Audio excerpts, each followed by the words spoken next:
Suatu kali seseorang bertanya kepada Tuhan, kepada murid-murid Tuhan, apakah guru kalian tidak membayar pajak bait suci? Petrus berkata, lalu Tuhan bertanya kepada Petrus, Simon, aku ingin berkata sesuatu kepadamu. Ah, apa yang kau katakan? Ah, begini katanya.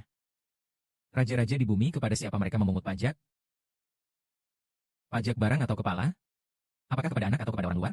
Ah, para raja di bumi. Raja tidak mungkin memungut pajak dari anaknya sendiri, bukan? Petrus berkata, kepada orang luar. Maka dikatakan, kalau begitu, mengenai pajak bait suci sebagai anak, Tuhan Kristus bisa dibebaskan.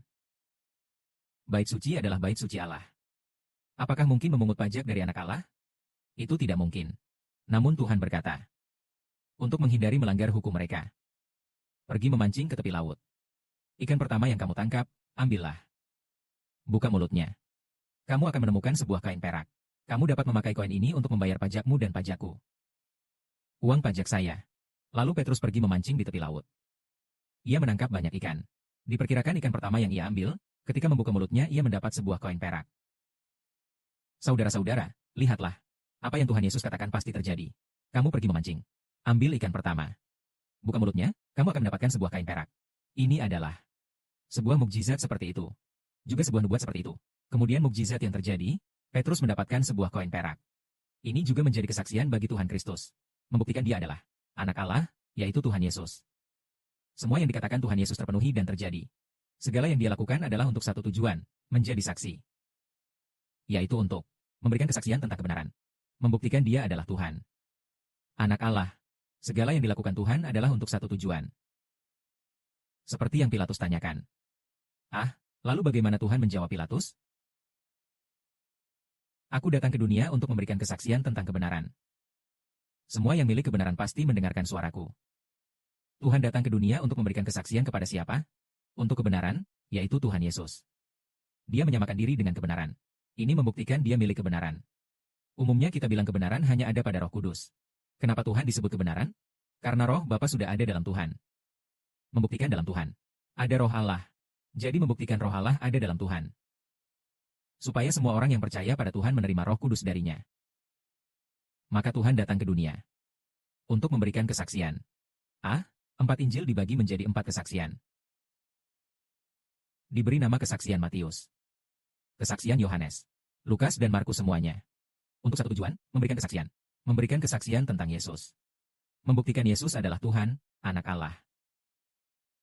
Supaya orang percaya dan memperoleh hidup. Lalu Tuhan Kristus datang ke dunia. Apakah dia juga memberikan kesaksian tentang dirinya sendiri? Ya, dia memberikan kesaksian sendiri. Membuktikan kepada dunia, mengatakan aku adalah anak Allah. Roh Kudus ada di dalamku. Aku bersama Bapa. Allahku yang menciptakan alam semesta. Saat waktu ditentukan. Pada hari ketiga aku bangkit. Ketika bangkit, kalian akan tahu bahwa aku adalah anak Allah. Percayalah kepadaku, maka dosa-dosamu akan diampuni. Aku disalibkan untuk menebus dosa, dan kebangkitanku membuktikannya. Bukti kebangkitan besi membuktikan bahwa aku adalah anak Allah. Seperti yang dikatakan dalam Alkitab. Engkaulah anakku. Hari ini aku membangkitkanmu sama seperti itu. Setelah orang percaya, lalu apa? Mereka berkata, mereka percaya kepada Tuhan. Di dalam roh mereka percaya kepada Yesus. Percaya bahwa Yesus adalah Tuhan.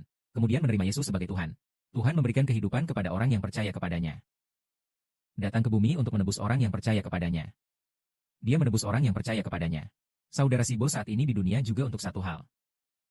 Menyelamatkan orang yang percaya kepada saudara Sibo. Tapi apakah yang tidak percaya akan diselamatkan? Tidak diselamatkan, sama sekali tidak menyelamatkan yang tidak percaya. Penebusan untuk mereka yang percaya.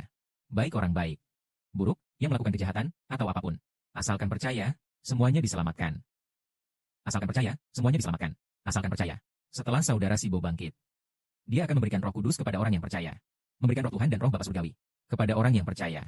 Saudara ini juga seperti itu. Semua itu menjadi saksi bagi diri sendiri. Setelah bangkit, dia berkata, aku adalah dia yang kukatakan. Kemudian dia mengungkapkan rahasia. Setelah kepada para murid, dia naik ke surga. Dia memberi Roh Kudus kepada murid-muridnya. Sehingga murid-muridnya menjadi orang baru sejak saat itu. Semoga kemuliaan kepada Bapa dan Tuhan. Amin.